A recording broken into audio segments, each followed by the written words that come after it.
Hello, my name is Brandon Bradley, and I am the level designer for this project. What we've created is a multiplayer FPS map modeled after tactical shooters.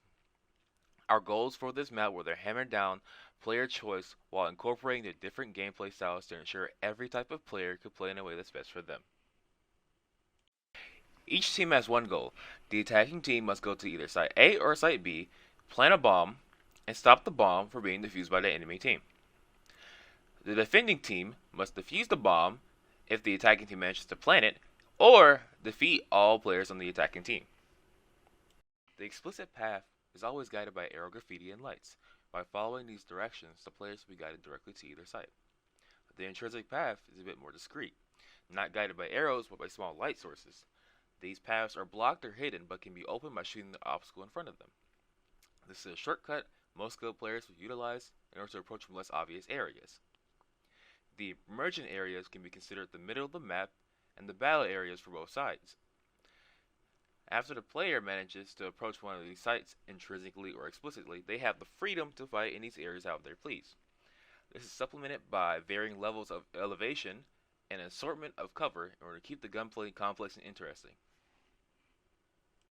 A general rule was to have around 3 entry points per site, with each site having around 2 obvious entrances and at least 1 discrete entrance. In order to give teams the maximum amount of tactical freedom, we've decided to balance the complexity of the sites.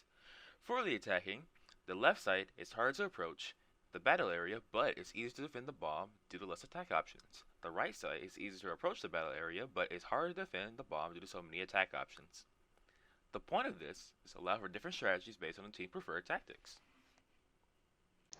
For my part of the final, I made a modular set for an abandoned factory, doing the modeling, texturing, and replacing the blockout pieces with my modular pieces. The pieces consist of 4 groups of different walls on the right and various decorations to fill in the empty space on the left.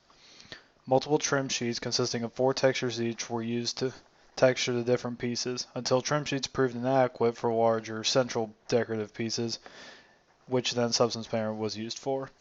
I used 3 of the wall sets to show some visual indicators of which part of the map is what, with one wall being used on the north side / defender side, one on the south side / attacker side, and one on the central / neutral ground. Hello, my name is Alexis Davis. My group is Brandon Bradley and Jacob Malone. I am the VFX artist of this group. My job was to create magic abilities for the player. I made the graffiti that you see here. But I have made the fog and little details like water droplets coming from the ceiling, like as you see here, and the lighting. Now I'm going to get started with the lighting. My ideas with the lighting was I was looking at pictures to look at how abandoned buildings looks, but they're a little too dark and grainy, so for this level I have put 2 big lights on the top to give it a purple hue. So the player is still dark, but the player can see and wander through it.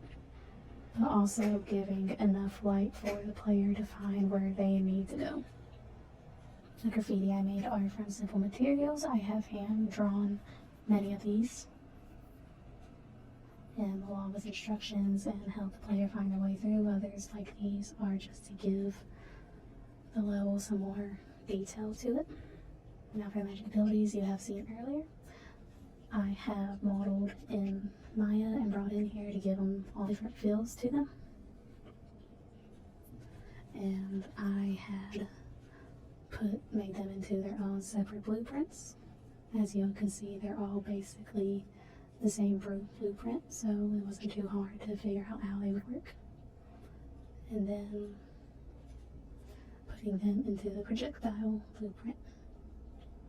So I can connect it to the first person character. This is their rifle that was already blueprinted, and I would just put the spawn projectile in it, and that is right here. The same with the other 2 you see here. Now for the shield, I have created a cascade. I made the shield in Maya as well and brought it in here so the player can easily just spawn it into the game. Here is the material I have made for it. This is what gives it color. this helps the shield go through walls. That's what makes it. That's what gives it that little effect that you see on the bottom right there. And this is to help it give more color whenever an opponent shoots at the shield.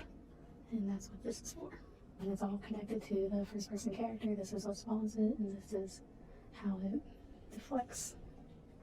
My plans for the future with this is upgrading the VFX, where the player can only pick one ability at a time and is able to upgrade it as they go throughout the level. But yes, this is all I have for you today. Thank you for watching. I hope you have a wonderful day.